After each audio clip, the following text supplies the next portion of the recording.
Hey, what's up, my friend? Grant Baldwin here. Welcome back to the Speaker Lab podcast. Today we are having a great conversation about speakers and getting paid. You know, I think this is a big challenge that a lot of speakers, not just speakers, but just artists in general run into, is that we think that for some reason that getting paid for what it is that we do is a bad thing. It's a negative thing. And so today we're bringing on a guest and a really good friend of mine to discuss this and to debunk this myth that you shouldn't be paid for your work. Listen, you absolutely should be paid for the art and the value that you bring into the world. So today we're going to have that conversation with my good friend, Jeff Goins. Jeff he's got a new book coming out called Real Artists Don't Starve. What a great title. I really like that. Real Artists Don't Starve.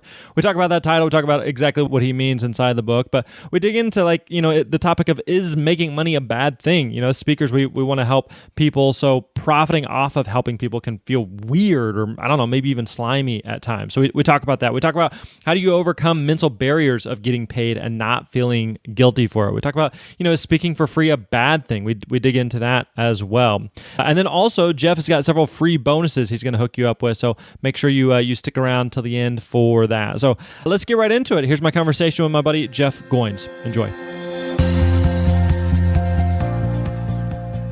What's up, my friends? Grant Baldwin here. Hey, today I'm joined by my good buddy, Jeffrey Goins.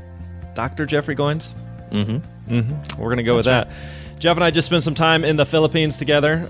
We were on a trip there. We were on a little vacation, and we've run some races together. He's trying to talk me into doing a half marathon in the near future. I did talk you into it. We may have talked me into it, which may completely backfire in my life.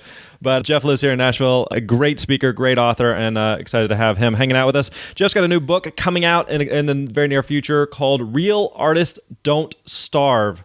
A very captivating title. Do you remember when you first told me about the title? I don't remember. You told a bunch of people about it. I remember. Well, I was trying to get feedback. We were sitting in Chipotle and discussing it. I was like, dang, that's a legit title. It's really good. And so now it's here. It's coming out. Really excited about it. So first of all, for people who aren't familiar with you, then why don't you give us a quick nutshell overview of the world of Jeffrey Goins and what it is that you do? Sure. I am. By the way, you talk so quickly. It's impressive. You talk and enunciate so quickly. I don't know where the mouth is going. The brain's just trying to keep up. You have a voice made for radio. Yeah. So I think I have always been creative. I mean, that's sort of how I think of myself as a creative, particularly a writer. But when I was a kid, I used to draw Garfield cartoons, and when I was a teenager, I liked making comic books. My dad taught me how to play the guitar, and so I was like, I want to be a professional musician. Art was always a part of my life, but nobody ever told me you could make a living as an artist, as a writer, even as a speaker. In high school and college, I was an actor. I did a lot of performances. I delivered a lot of speeches and debates and stuff in college. And again, nobody ever told me, you can make money off of this. This is an actual career. So I went to a liberal arts school where they tell you that they, teach you how to learn. You learn how to learn and not necessarily, prepare you for the vocational world. And so I graduated from college and I had a degree in Spanish and religion. And I didn't really know what to do with that. So I joined a band and I toured the country. The natural, logical, progressive next step there. I know, it's ridiculous. And we talked about this a lot on your previous podcast. How did you get into that? Which is still one of my favorite podcasts. It's a great thing. Thanks. I miss it. Yeah, it was a good fun time. But yeah, I mean, I was just randomly trying to figure things out, as many, 22-year-olds are. And I toured the band with a year. And every week, we would play 5, 6, 7 shows a week as a band. And then every Saturday I would write a blog post saying, here's what we did this week. We went to Mount Rushmore. We played for 1,200, people at the school assembly, whatever it was. And that became my favorite part of the week. And so I began to entertain this idea that maybe I should be a writer. And then I went and worked for a nonprofit for 7 years. As a marketing director, I became a marketing director. I didn't know anything about marketing. I read Seth Godin's blog. I learned about marketing, and I did it for this nonprofit. And again, there was just always this nagging feeling, maybe I'm supposed to write. Maybe I'm supposed to do something else. And so several years ago, I started a blog and started writing and speaking for a living. And the way that all this started, and I think this is important for your listeners, is I didn't wait until I felt ready. I felt very unprepared. But I had a conversation. I was able to talk to Stephen Pressfield, an amazing writer, author of The War of Art. And I said, when does a writer get to call himself a writer? And he says, you are when you say you are. Not when you get a degree, not when you get not when somebody says you have what it takes. You are when you say you are. And I was like, okay, I'm going to start calling myself a writer. And then around that same time, I was like, I guess writers need to be speaking. And so I reached out to Michael Hyatt, who was doing a lot of speaking at the time. I said, how do I become a speaker? I just sent him an email. And he said, there's two things you need to know. One, put the name speaker, like have a speaker page. Put a speaker page on your blog. And then two, just start calling yourself a speaker. And I was like, okay, done and done. So, I started to see, some connection here. And I realized that I don't think you fake it till you make it, but I do believe that you believe it till you become it. And I think this is the first step of becoming an artist. This is how I start the book out. If you want to become a creative professional, whatever that means to you, entrepreneur, speaker, writer, this is a decision. This is not something that you're born to do. It's something that you decide to become. And I believe that begins with a belief in yourself. You said believe it to become it. I like that line, but at the same time, how do you balance I'm just going to click my heels together and I'm going to wish that I'm going to be a successful speaker and kind of this, this myth of just name it, claim it type stuff. Because the reality is that, yes, I'm totally with you, but at the same time, behind the scenes, there's a crap load of work that goes into it to become successful as a speaker, author, writer, blogger, whatever the thing may be. So how do you balance that, believe it to become it, with the reality that it's also a crap load of work? I love the story of how John Grisham became a writer. Do you know the story? I don't think so. So, John Grisham, very famous, successful novelist, writes a lot of legal thrillers, books about lawyers. And that genre did not exist really before he started writing in it. And he's become one of the world's most successful authors. Well, how he decided to become a writer was, first of all, he didn't know if he could write a book. He was like, I don't know if I can do this. So I'm going to try. I'm going to give it a try. I believe that I have what it takes to at least give it a shot. There was no big grand notion beyond, I'm going to get up every day and do the work for as long as it takes to do it. And this is what I did, by the way. When Steve Pressfield told me, you are when you say you are, I did two things. One, I said, okay, I'm a writer. And I started introducing myself as that thing. And I agree, Grant, that there's a lot of people out there who are saying they are something without doing it. And that's not faith, that's lying. So belief is essential. It's necessary, but it's not sufficient. It's just the first step. So the second thing I did was I started acting like it. And I think these two things go together hand in hand, because there are plenty of people who are saying they are something, but they're not acting like it. And at the same time, there are people that are working really hard at something, but they don't believe that they have what it takes. And we see how they subtly sabotage themselves. I was talking to a friend this morning about a project that I was working on, and I started talking, he goes, hey, that's great. And I said, yeah, but this, and this, here's the things that I wish I could change about this. And he said, dude, you have to stop doing that. Every time you talk about this, you're talking negatively about it, and it's going to affect how you talk about it to the people that you want to buy this thing.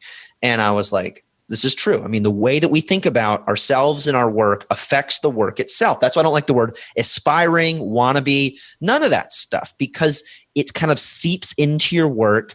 And if you are an aspiring speaker and you're out there doing it and you're waiting to someday become a quote unquote professional speaker, it's never going to happen. So here's what John Grisham did. First of all, he was a brand new dad.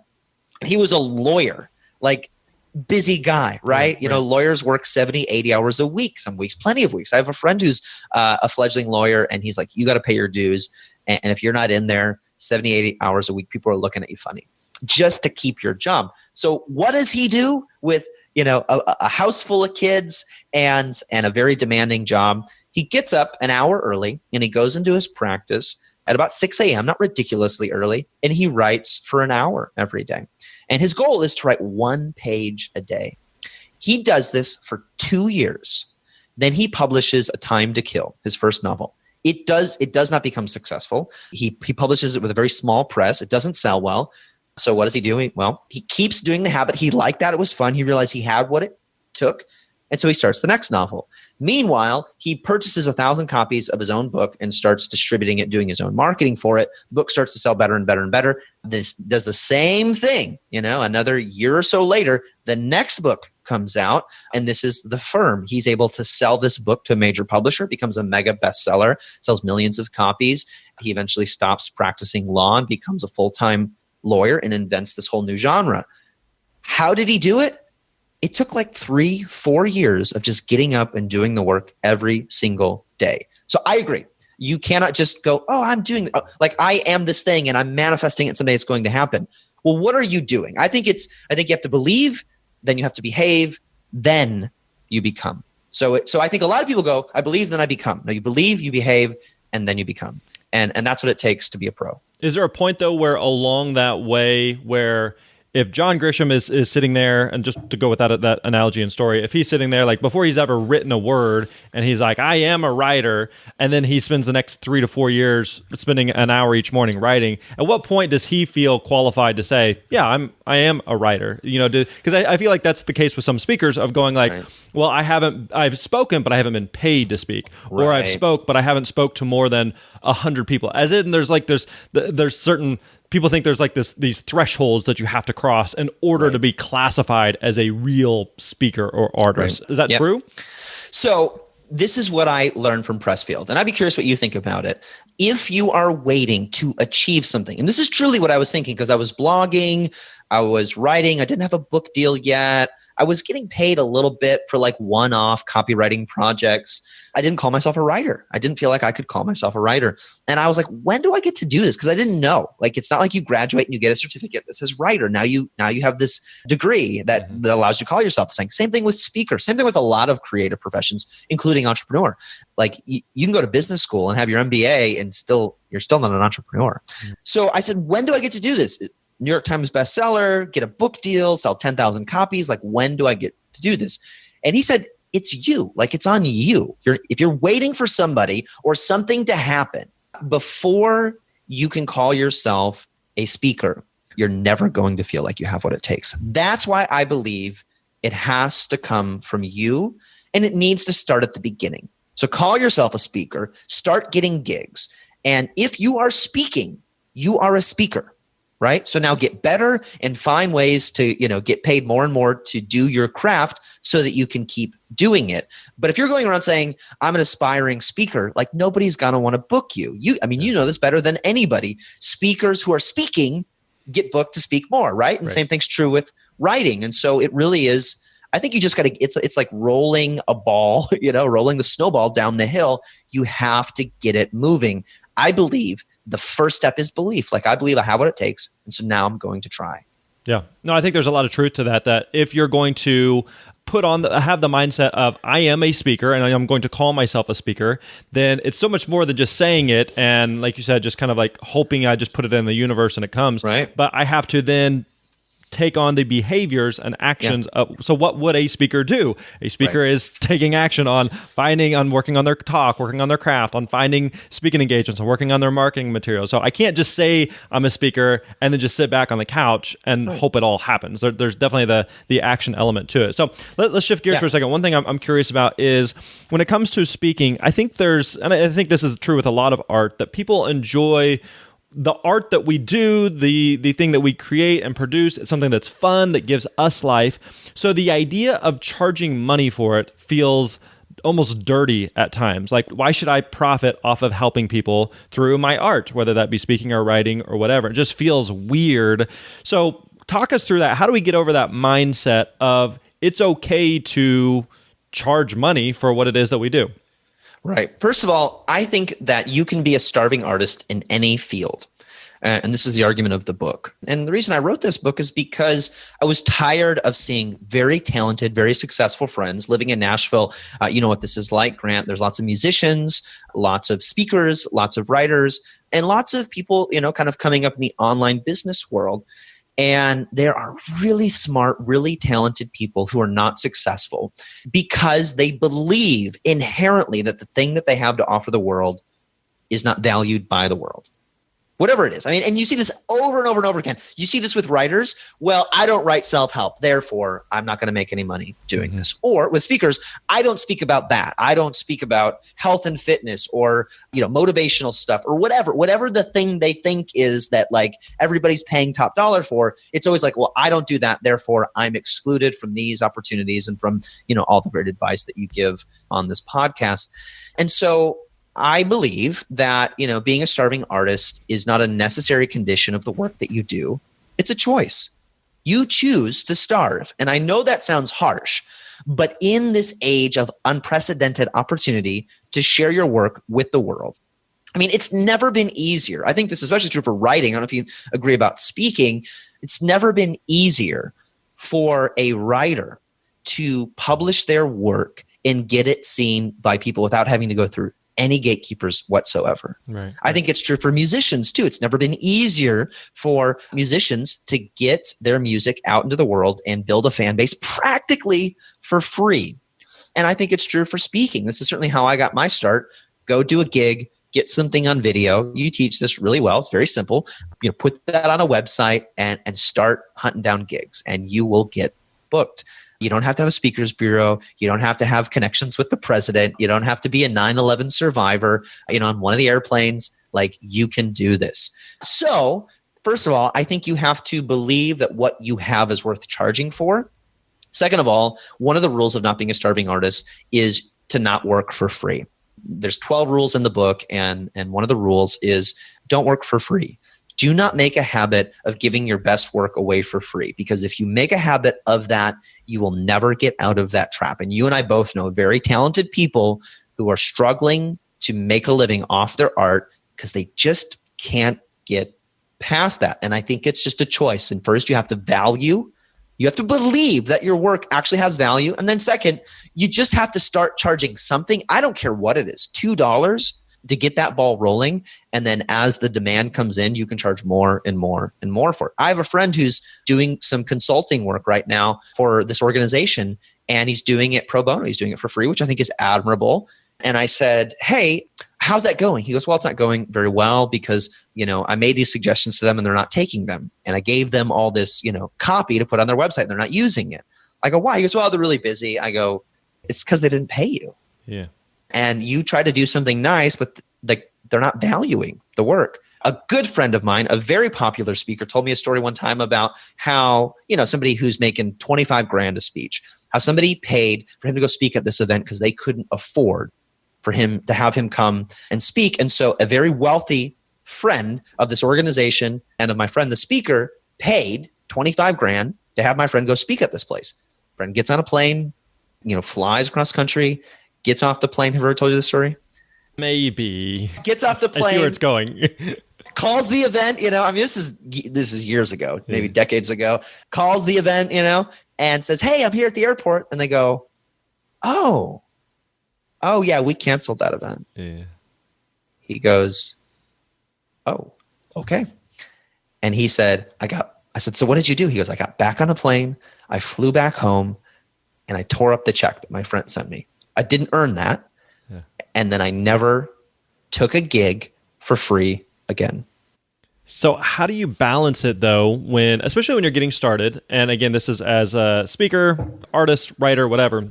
You tend to do a lot of free things. So just to get your name out there, I mean, if you're writing a blog, you're going to be putting out free content for quite a while. As a speaker, you may be doing a lot of free local things for a little while just to gain traction, to get practice. So how do you, and there's a couple directions we can go with this, but how do you kind of balance that? I need to do some free stuff early on, perhaps, to get my name out there with the notion that I can't do free stuff forever. So how does that play out? I think the idea here is always work for something. And that something should be more than the elusive opportunity. Opportunity is this thing that everybody, from musicians to speakers to writers, they want you to do your work for free because it's an opportunity. And the truth is, if you don't know what you're getting out of it, you're getting nothing out of it.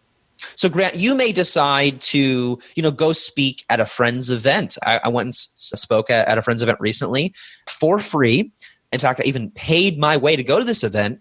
But the reason I did it is because they came and spoke at my event, and instead of me paying him 10 grand and him paying me 10 grand, we just traded favors.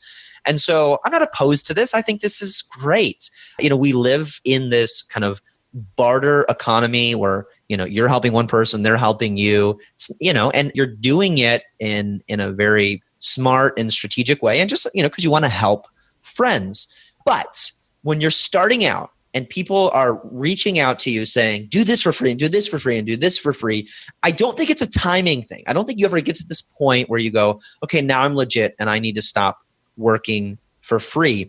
I recently hired somebody to come speak at my event, the Tribe Conference, and I know for a fact this speaker never does work for free. They hate this idea. And, I basically got on the phone with them and they said, okay, here's how we'll do this. And we worked out a barter where I was providing about $10,000 worth of service and they were, essentially speaking for free.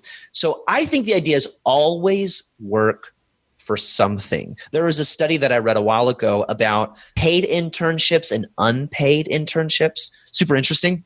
Basically, unpaid internships rarely lead to employment opportunities. And paid internships, let's see here, I'm pulling it up. 60 out of the study, out of the 9,200 students surveyed, 63% of those with a paid internship received at least one job offer after the paid internship, whereas only 37% of those who are not paid received an offer. So you are 2 times more likely to get a job as a paid intern versus an unpaid intern. And I was just speaking at my alma mater recently. I was talking to a bunch of students there from sophomore to senior, and they'd all had 2 or 3 internships, most of which were unpaid. And so the idea here is it is better to get paid something because that something leads to something else. So yes, I think you have to pay your dues. You have to put your name out there. You have to be seen speaking to get booked as a speaker, but always work for something.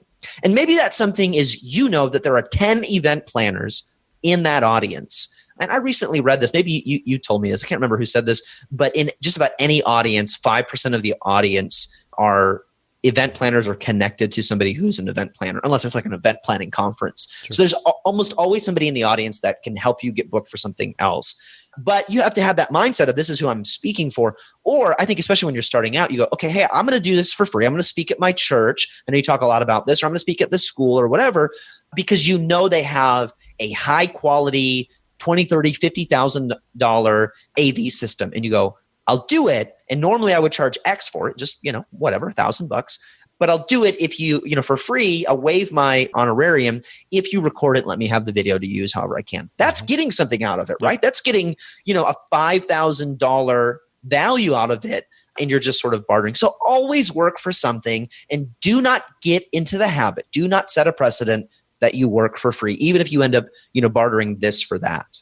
Yeah, I would totally agree with that it's okay to do some things for free. And sure. Like you said, as long as you know why you're doing it. So right. Don't just do it I'm just doing this out of the goodness of my heart. If you do things out of the goodness of your heart all the time, that's how you end up broke. It just doesn't work. So there are situations like you described, a couple of them, where it totally makes sense to speak for free. I've been speaking for, nearly a decade now, and there's still times where I'll speak for free if it makes sense. But there's a lot of times too where I get invited to speak for free that it just doesn't make sense to do it. So do it if it makes sense and if you know why you're doing it. So along those lines though, especially early on when you're starting and I'm doing some free speaking engagements just to get my name out there and get going, is there, again, I guess coming back to the checkpoints or thresholds of at what point do I feel okay, now I'm good enough to actually charge. I've been doing this just to get practice and to get at bats, and I feel like I'm decent, and some of that just comes down to self-awareness. But at what point do I feel okay, now at this point, I'm good enough to actually someone to pay me money for this thing that I do? I think you need to start charging to speak as quickly as possible.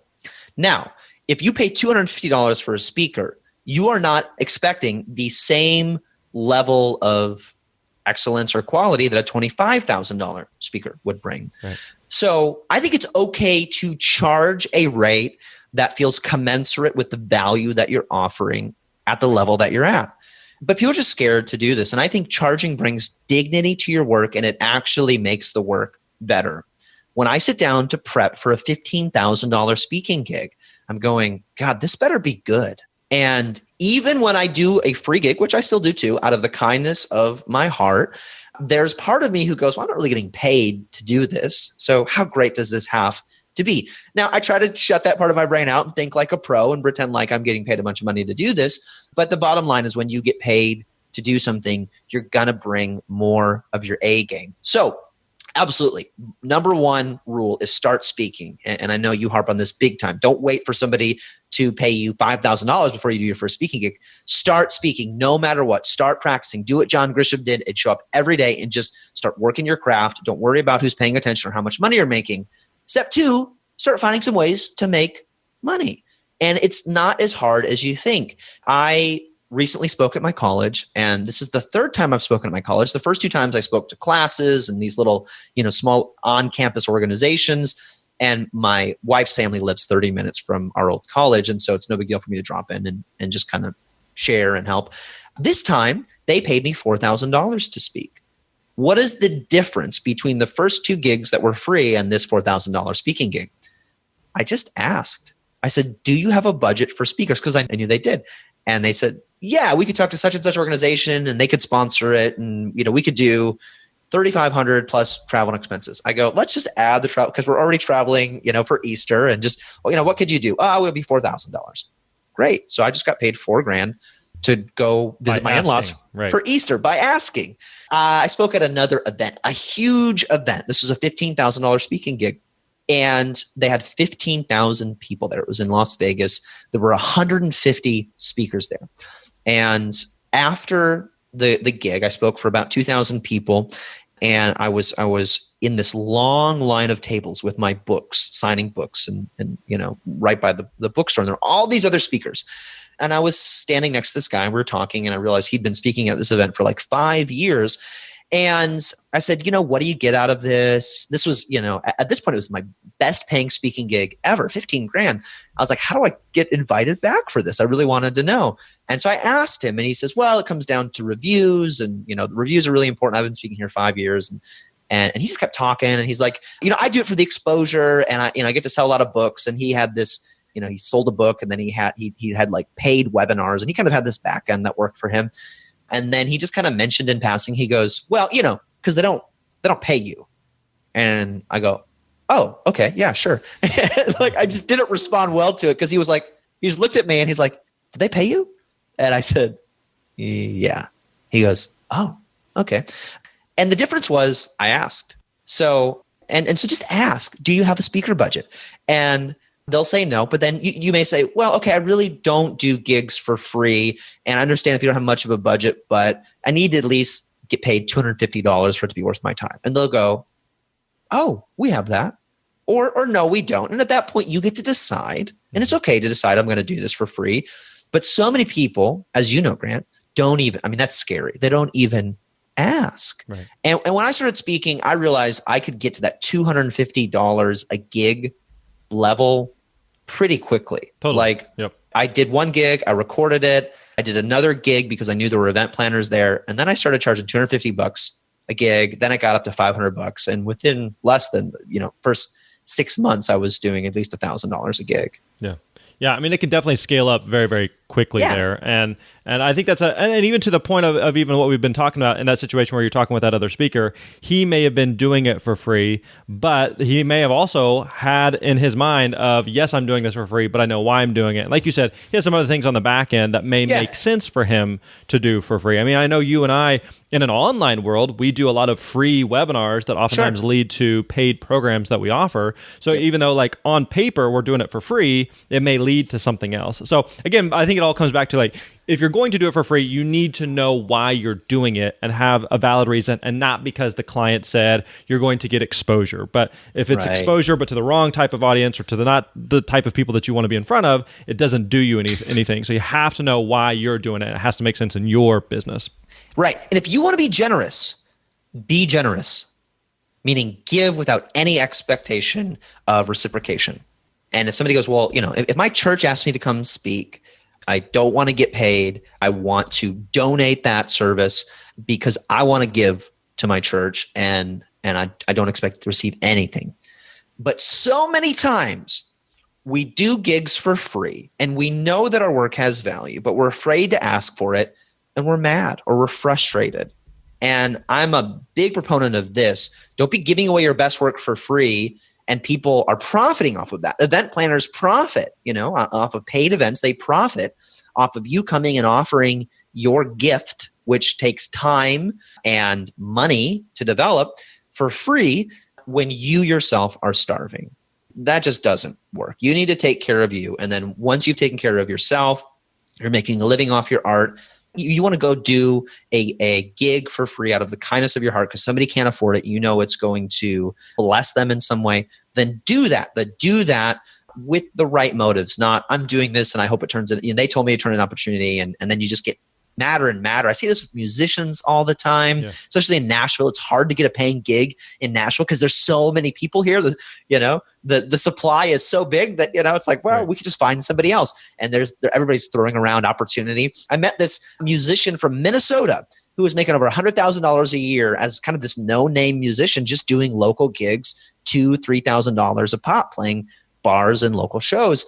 And he says, I moved to Nashville and now I'm broke because I can't find a paying gig.